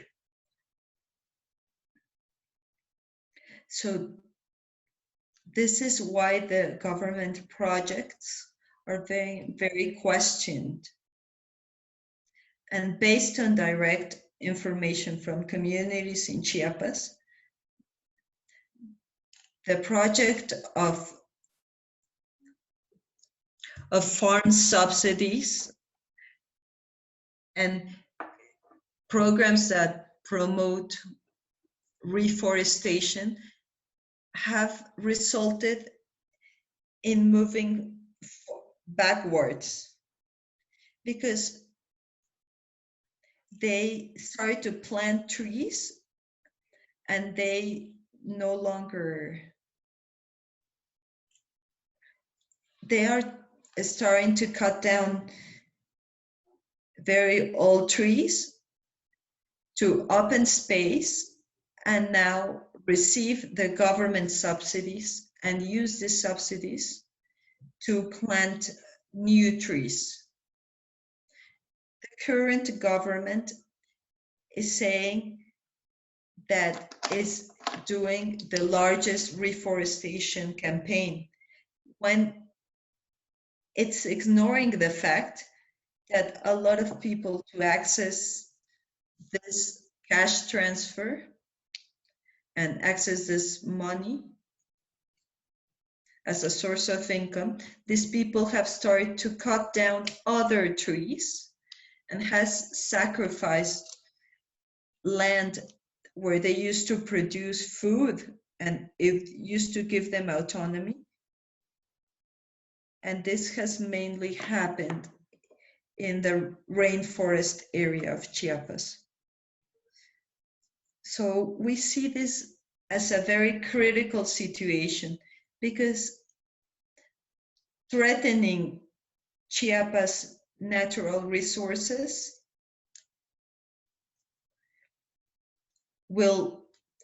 we don't know what's going to happen to the trees that are being recently planted. I would like to end by saying that the lack of information, of proper information, some organizations are trying to spread information, however, it is not enough. Many indigenous people are dying in large numbers without any help, without medical help, without hospitals, because there's not enough infrastructure to give health assistance. And there's not even a registration of the indigenous population that has died because of COVID. So from the start, when we saw the stats where the health secretary said the numbers, we knew in Chiapas that he wasn't able to have all the data, that it has never been known the level of child mortality because people do not register this information. They didn't register the births, so there's an under registry. There has always been, but now with the pandemic, it is very difficult to explain that even though we know the situation is bad, if we knew all the data, we would be a lot worse.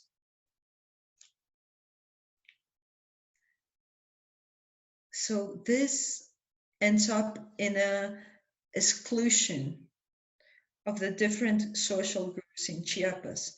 This is deepening the level of exclusion of indigenous communities in Chiapas. I'm very pessimistic about this. I don't want to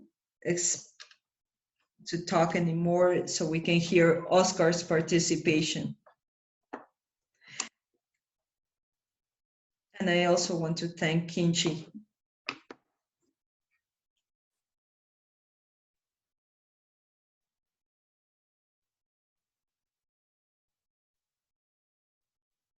And siempre, muchísimas gracias, Kinchi. Nosotros te sentimos. Of us. We feel you very close. And these actions of solidarity, of international solidarity headed by you, they have always been there. And we value this so much, that you're always looking after the peoples that you take care of in Latin America and that you care of. Thank you so much. Thank you, Mayu, because, well, we have seen that the alternatives in the communities, indigenous communities in Mexico are very important, but also are very hard, the situation and the reality of these communities. So I think it's very important to don't romanticize the indigenous communities, and also see these kind of difficulties and realities that are painful. So, well, thank you for your participation. And the last, Oscar Gonzalez, maybe you can answer what will happen to the World Social Forum in Mexico. How does the pandemic affect the World Social Forum? Or if can we take advantage of the pandemic so the forum can, I don't know, to take a second air? What kind of World Social Forum should we create to involve social movements, involve more grassroots initiatives? There are a lot of questions about that. So I wouldn't like to make this very long because our dialogue has been long enough. I will try to focus and to make a summary. The point that I was addressing was how it is seen from Mexico, how we see the global situation. And from outside, how you see Mexico's situation. With the condition of how the pandemic has globally expressed. It's a crisis over a crisis. Again, it is highlighted the way this phenomenon affects countries from the north and from the south. And even inside the countries, there's high class, middle class, and low class with very little resources. We have already mentioned that in our country, the big majority was under poverty or under the poverty line. And now with the pandemic and with the loss of employment, formal and informal employment, because people are no longer going out to sell things and food. It's going to accumulate. And the way that this is going to be addressed will result in a lot more conflict and a lot more criminality, or not, depending on how it is addressed. I believe that in the government, that since this government started, has redirected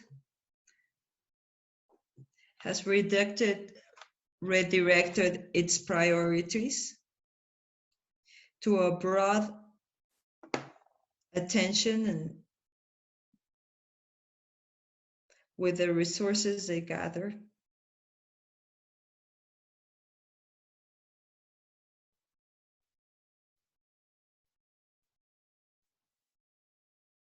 The current government, with all the resources that it obtains,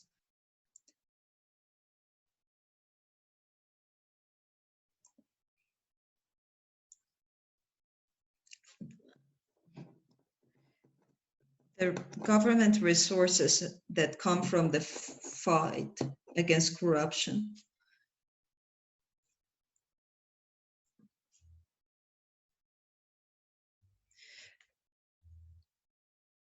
we can think of the government policies as something a little schizophrenic, that looks to one side and then the other. But one thing is sure, that the president is making an effort and is trying to show by example.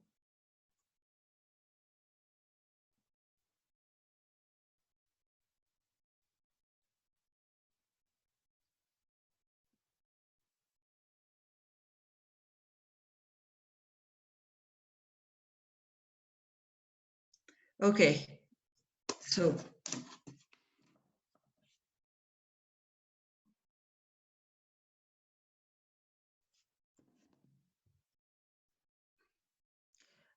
There was a proposal for the World Social Forum from 2 years back in Salvador Bahia, in Brazil, where the last World Social Forum happened, where many of us were there. And there we made the decision among the international committee to have Mexico as the next place for the forum.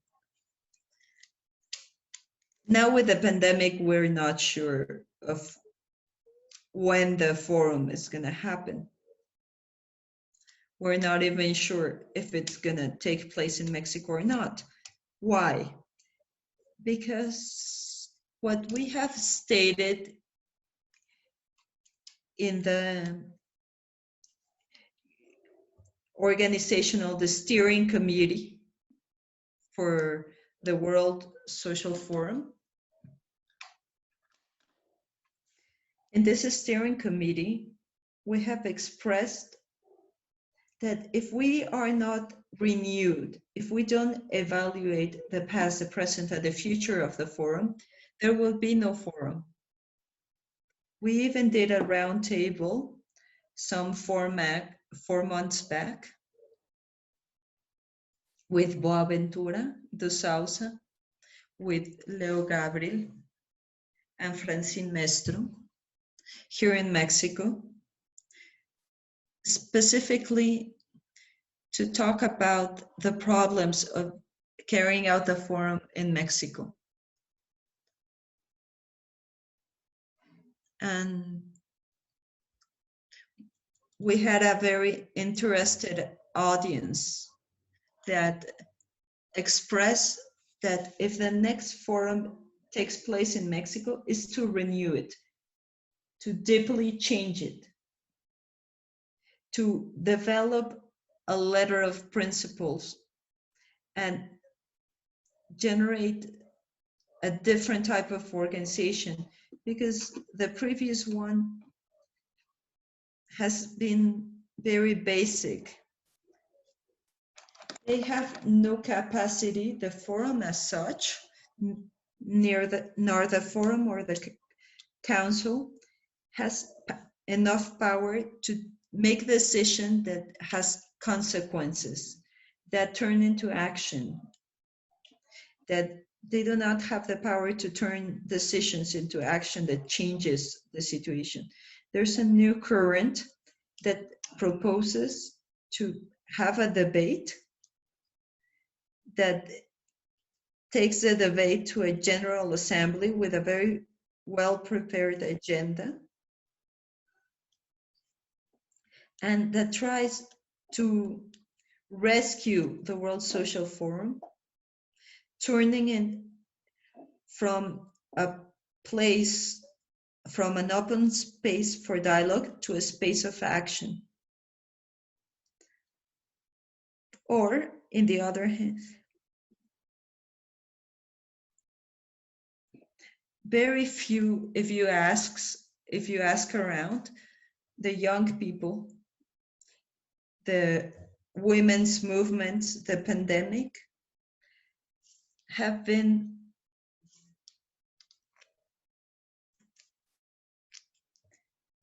very little addressed in a space that should be a space for debate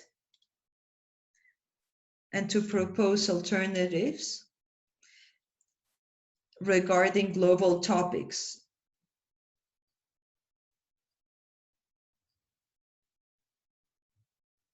So the situation is now a big question mark. Up to what point the people that started the forum, that made a very big effort to maintain the forum based on consensus, was a very big effort. But after 20 years, this no longer stands. We believe that either we make a central topic, a general assembly through democratic means, not necessarily breaking unity. There's many ways of taking and making decisions, not only through majorities, but other strategies that there's no doubt that most of the representatives of the grassroots movements want this or that. They prefer this or that other alternative. So I would say that seen from Mexico, this entire process in the light of the pandemic and the entire crisis, economic and political crisis, that is also going to happen from countries in the north and in the south. If we don't go to an agenda and a general assembly to revise or principle letter, some people believe this principle letter as a type of Quran, as a Bible, as something that cannot be touched, but this cannot stand. But this is a type of dogma. This is a very closed stand. But finally, I believe that all of us, that we have been working alongside organizations in all areas, that it's not that we want to forget the 15 or 20 topics that are being gathered in the World Social Forum regarding migration, ecology, the environment. This should carry on, but we should not only exchange information. In order to eventually move forward, we need to make decisions that is being accompanied by a political strength to have a World Social Forum that is truly worldwide and that is oriented to action. That is the main things that I wanted to share. And I also want to thank Kinchi, if she's still with us. I just want to tell her a few remarks.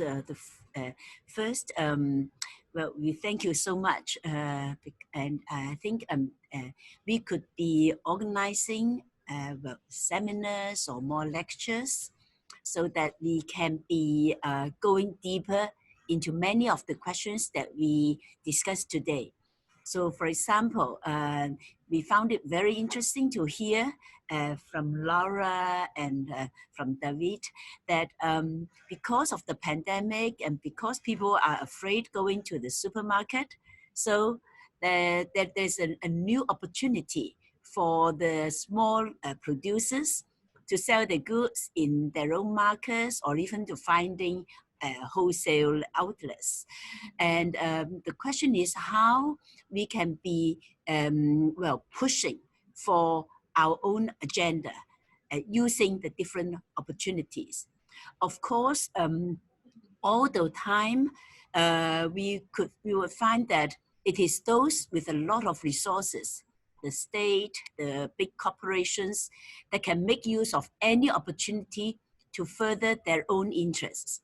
So we've heard how during these pandemic times, while a majority of the global population are falling into more severe poverty, then we have a few companies that are making huge profits. So we see this aggravation of the social polarization. But then for us, the people without many resources, then we have to resort to our own wisdoms and also especially to our own social connections and social solidarities. And that is the only way we can manage and to survive, and also to make our lives a little bit less miserable, a little bit less painful. So I think the examples that you were talking about, how we can be, well, trying to look for all these possibilities to further consolidate our solidarity, and also push for more self-reliance, because we always know that the state or the corporations, they cannot be relied on. They speak well, but then we are always betrayed. So I think the Zapatista experience has taught us the ways to go for autonomy as much as possible, but avoid certain areas. For example, we were very impressed when we came and we met with Laura, Jose, Jorge, and Mixiuhca. And I remember the first time I met Alicia, she was a little girl. And so, we have all these years, we have been learning, and we have found a lot of inspiration in the kind of way the Zapatistas had tried to push, not for a separate state, not for certain things that would distract the main focus, but to always try to go towards more self-reliance. So I think on this, then I think this is what we could be learning from. And then this revitalizing, especially the rural communities, and also this access to land, because in China, we also have the problem of a lot of migrant workers having to return to their villages because there's no more jobs. And so then the question of land now becomes much more acute, because over the last 20 years or so, about 1/3 of the families who have land, they have transferred it to their relatives or maybe to some companies, so that they themselves can be freed to go to the cities to work.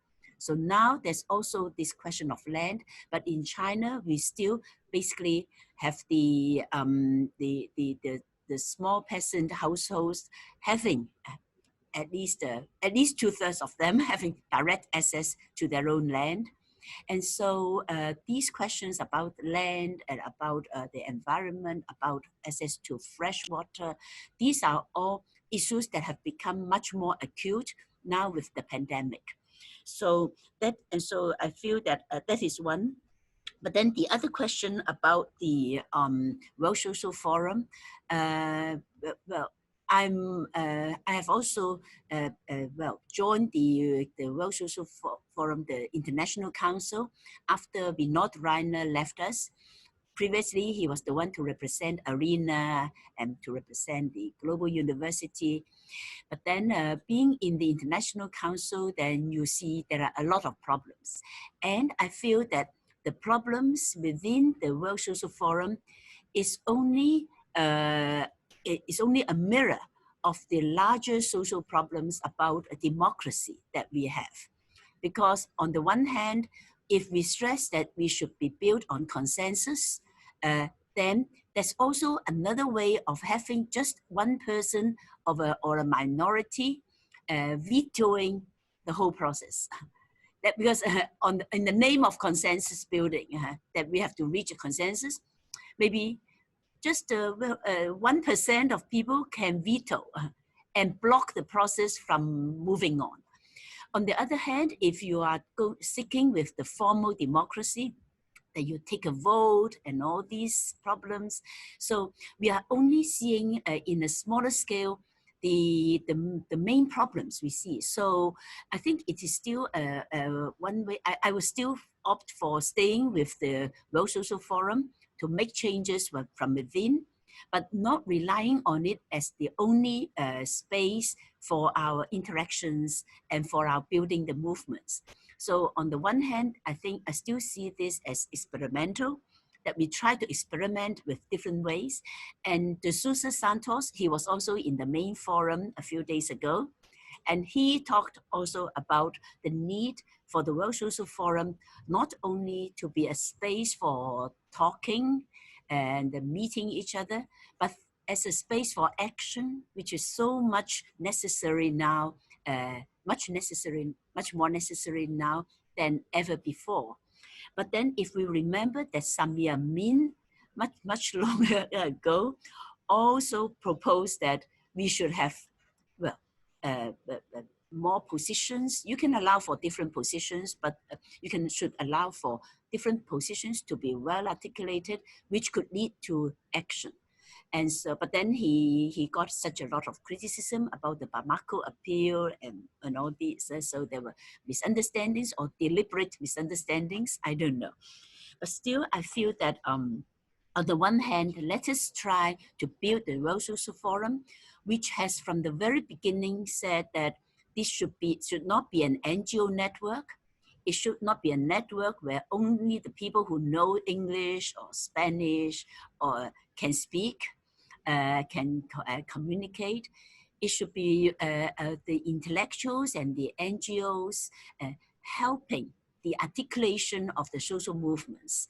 So one experience I had was that Vinod Reiner took me and Professor Wen Jin and Professor Dai Jinhua. So this is our usual group of the Chinese delegation coming to Mexico and meeting you several times.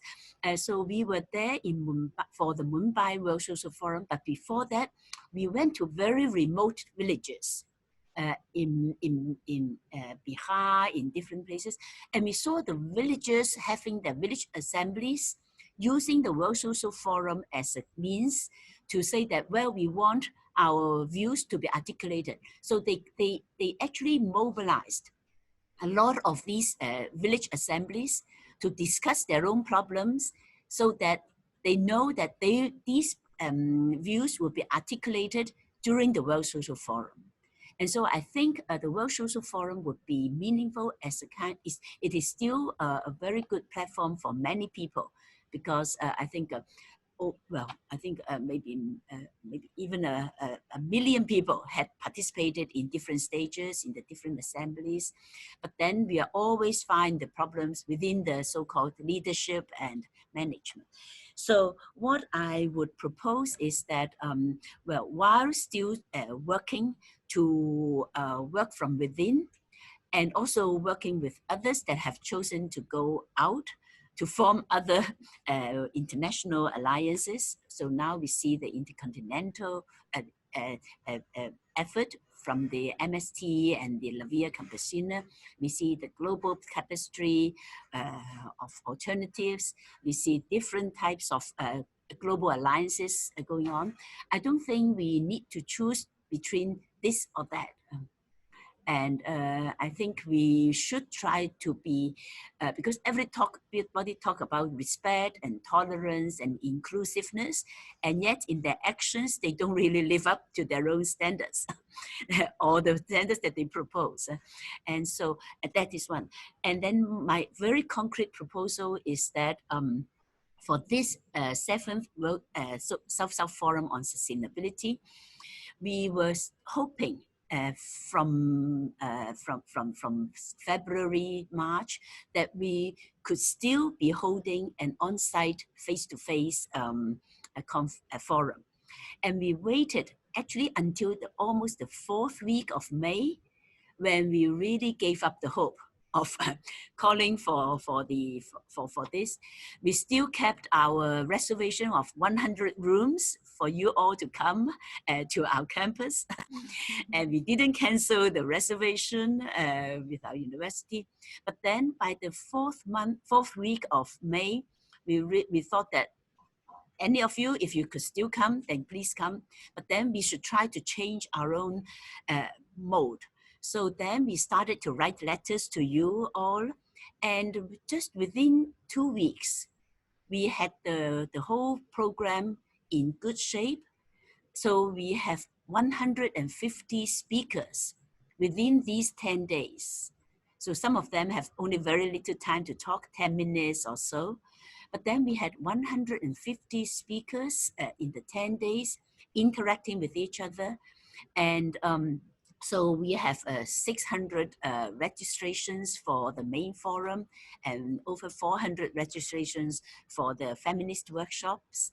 And we also did the live streaming in China for some of the sections. So we had Professor Dai Jinghua, you remember her, of course.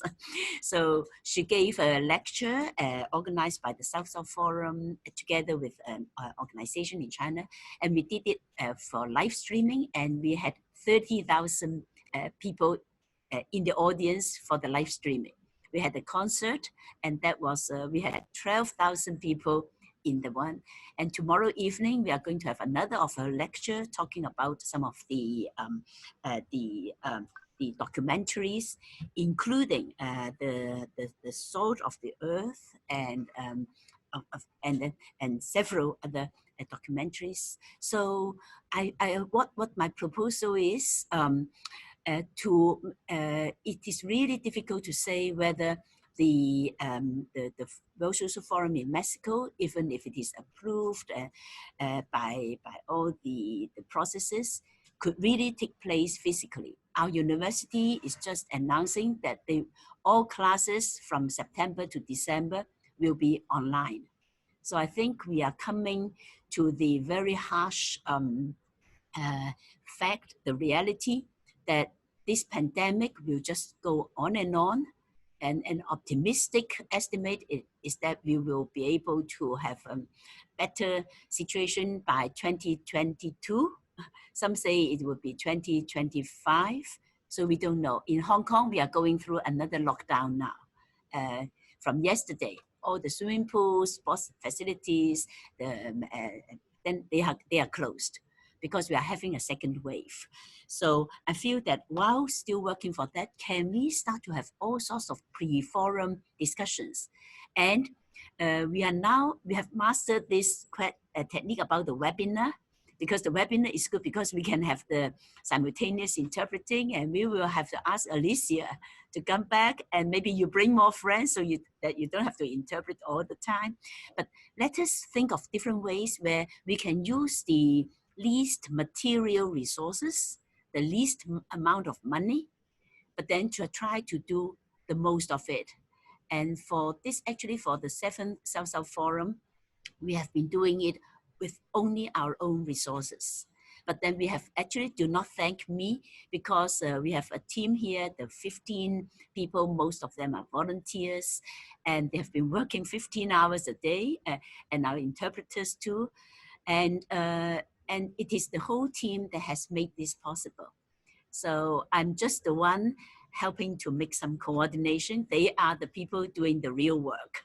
So, so I've spoken too much, but then I hope that, well, we will change some ways of doing things, but then we pull together resources and we try to make the most of it. And it's always the love and the hope that we have that keep us going. Thank you.